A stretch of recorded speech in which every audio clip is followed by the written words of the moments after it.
il y a un outil qui me paraît important de se réapproprier quand on pense à cette potentielle neutralité de l'État, comment est-ce que l'État pourrait être neutre et soutenir tout le monde de la même manière. Et cet outil, c'est la laïcité.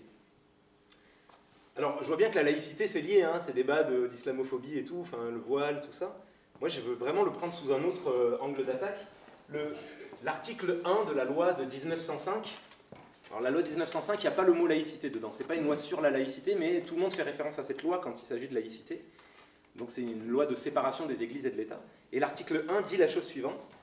La République assure la liberté de conscience. Elle garantit le libre exercice des cultes, sous les seules restrictions édictées ci-après, dans l'intérêt de l'ordre public. Mais le cœur de l'article 1 de la loi de 1905, c'est « La République assure la liberté de conscience. Elle garantit le libre exercice des cultes. » Qu'est-ce que ça dit? Ça dit qu'à l'époque, la laïcité, qu'est-ce que c'était? C'était l'État est neutre en matière de religion. Il ne soutient aucune religion, il est séparé des églises, et il permet à tout le monde d'exprimer librement sa conscience religieuse, son culte.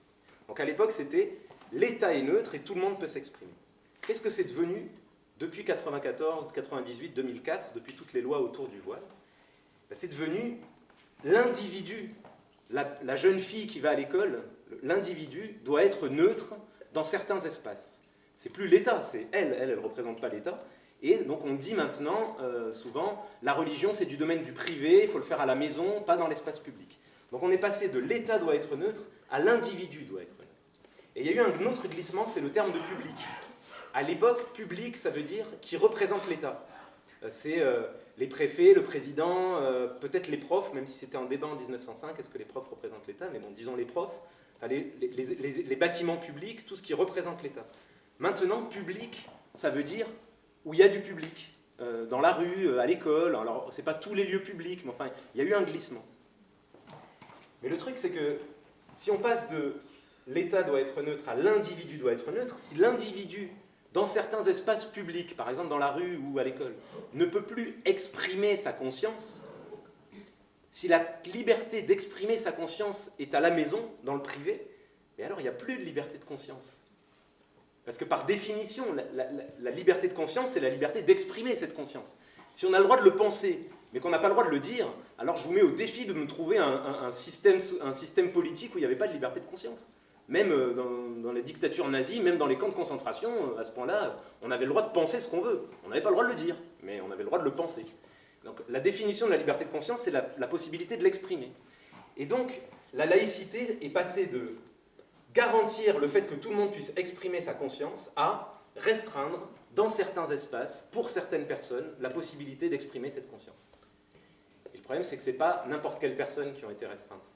Ce n'est pas tout le monde. Ils ont eu beau dire que c'était la loi contre les signes ostentatoires de religion dans les écoles publiques. Tout le monde l'a appelé loi sur le voile. Dans le texte, il y a marqué sont interdits la kippa, le voile et les croix de taille démesurée. Je vous jure que c'est écrit comme ça dans le texte de l'autre. Bon, tout le monde savait bien c'était quoi l'enjeu. D'ailleurs, tout le monde l'a appelé. D'ailleurs, il y a des débats maintenant régulièrement, quand on parle de laïcité, tout le monde sait qu'on va parler de l'islam. C'est de ça qu'on va parler. Marine Le Pen a fait pire. Elle a proposé en 2007, au moment où elle était candidate, elle dit « Si je suis élue, je ferai un ministère de l'immigration et de la laïcité ». Il n'y a pas eu un journaliste pour lui dire « Mais madame, ces deux concepts n'ont absolument rien à voir. Comment vous pouvez les mettre ensemble ?» C'est vrai qu'on a fait jeunesse et sport, alors bon, mais on l'a déjà fait. Mais ces deux concepts n'ont absolument rien à voir. Mais si, pour tous les journalistes, le lien entre immigration et laïcité est évident. C'est les immigrés qui foutent la merde dans la laïcité, c'est l'islam, etc. Et donc il y a des gens qui voient bien que la laïcité, c'est pour leur pomme, quoi, que c'est contre eux. Enfin, en tout cas, ils le vivent comme ça, il et elle le vivent comme ça. Alors, on a dit que c'était sur le voile. En fait, c'est pas que sur le voile. On a un exemple récent qui est passé dans les médias, vous l'avez sûrement vu, sur les robes longues.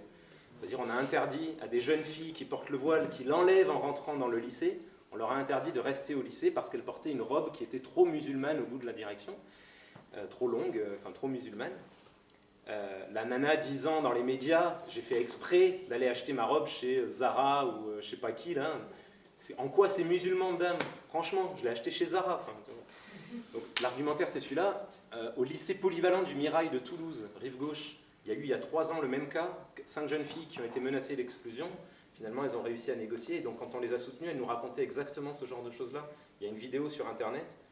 Vous tapez robe longue, lycée polyvalent, et vous verrez une jeune fille qui témoigne et qui explique qu'à un moment, elle était face à la CPE, elle dit « Écoutez, madame, ça fait des mois qu'on se prend la tête là-dessus, je comprends pas ce que vous me demandez, c'est mon style, c'est pas religieux, c'est mon style. Dites-moi comment il faut que je m'habille, dites-le moi. » Et la CPE qui lui dit bah, « Relève un peu ta jupe, relève-la un peu. » Et tellement humiliée dans cette situation, elle se met à relever sa jupe jusqu'à ce qu'elle arrive au mollet, elle dit « Voilà, là ça va. » Donc, voilà le niveau de violence qu'on fait subir à des gens au nom de la laïcité et malheureusement au nom du féminisme.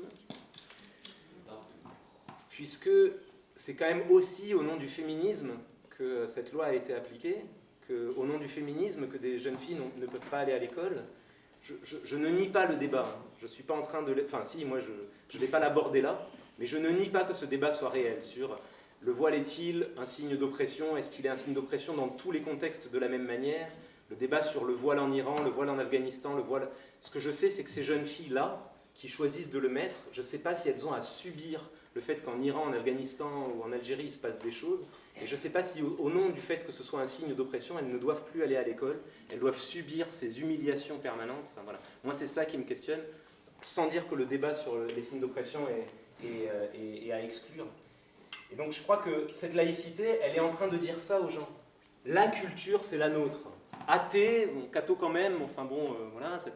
La culture, c'est la nôtre. On ne voile pas les femmes chez nous. C'est ce qu'a dit beaucoup de dirigeants.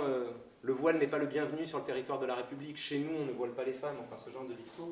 Qui dit donc la laïcité, c'est que tu n'as pas ta place avec ta culture dans notre société.